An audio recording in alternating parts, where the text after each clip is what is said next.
चीन में मिला एक और नया वायरस जो कोरोना जैसी महामारी ला सकता है।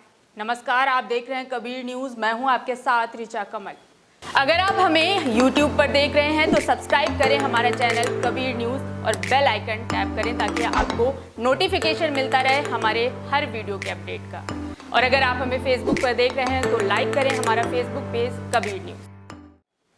चीन से निकले कोरोना वायरस महामारी जिससे पूरी दुनिया परेशान है। पूरी दुनिया इस वायरस की वजह से थम सी गई है।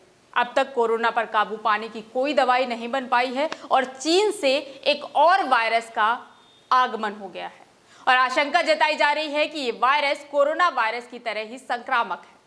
इस वायरस में भी कोरोना की तरह ही पैंडेमिक यानी महामारी बनने की क्षमता है।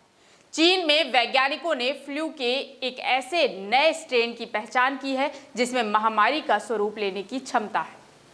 फिलहाल उपलब्ध जानकारी के मुताबिक ये स्ट्रेन सुअरों में होता है, लेकिन ये इंसानों को भी संक्रमित कर सकता है। क्या है ये फ्लू और कैसे पहले वाले स्वाइन फ्लू से है अलग? स्वाइन फ्लू आमतौर पर सुअरों में होता है। सुअर इस स्वाइन फ्लू के कैरियर माने जाते हैं। साल 2009 में सामने आया स्वाइन फ्लू आउटब्रेक उतना खतरनाक नहीं था जितना लोगों ने सोचा था, क्योंकि वह वायरस पहले भी सामने आ चुके कई वायरसों जैसा ही था और इस वजह से लोगों में उस वायरस से संघर्ष करने की क्षमता थी। उस वायरस का नाम AH1N1 PDM09 था, जिसकी वैक्सीन अब वार्षिक फ्लू वैक्सीन के तहत दी जाती है ताकि लोग सुरक्षित रहें। चीन में जिस वायरस की पहचान अभी की गई है वह 2009 के स्वाइन फ्लू जैसा ही है, लेकिन कुछ नए बदलावों के साथ। अब तक इस वायरस से कोई खतरा पैदा नहीं हुआ है, लेकिन रिसर्चर मानते हैं कि इस पर नजर रखी जानी चाहिए। उन्होंने चीन के सुअर उद्योग में काम करने वाले लोगों में संक्रमण के सबूत देखे हैं। वैज्ञानिकों ने और क्या बताया? स्वाइन फ्लू सुअरों में साथ रहने से, झुंड में रहने से फैलता है। साथ ही ये उन इंसानों को जल्दी संक्रमित करता है जो पोल्ट्री फार्म्स या सुअर पालन का काम करते हैं। मौजूदा वायरस को वैज्ञानिक G4 टाइप कह रहे हैं। ये H1N1 का जेनेटिक रूप से परिवर्तित रूप है।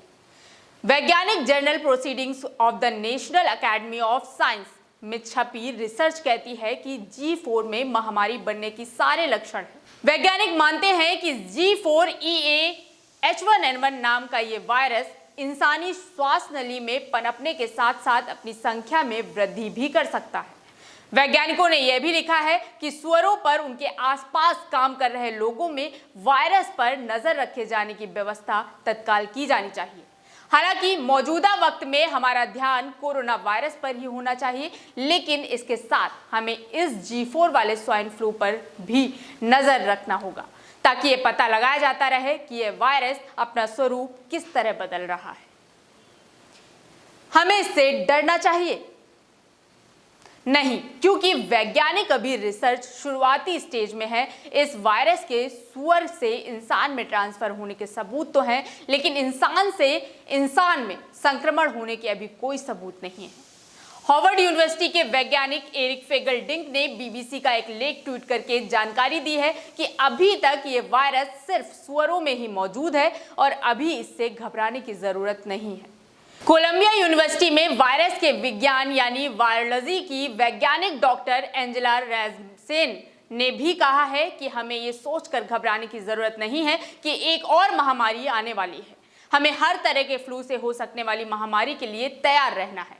यानी एक महामारी जैसे जेनेटिक वाले मजबूत वायरस तो मौजूद हैं, लेकिन अभी इससे इंसान में फैलने के कोई सबूत नहीं है। लिहाजा हमें अभी डरने की जरूरत नहीं है। हमें अभी कोरोना वायरस से लड़ना है और सुरक्षित रहना है, लेकिन हाँ, हमें किसी भी महामारी से लड़ने की तैयारी तो पूरी रखनी ही चाहिए।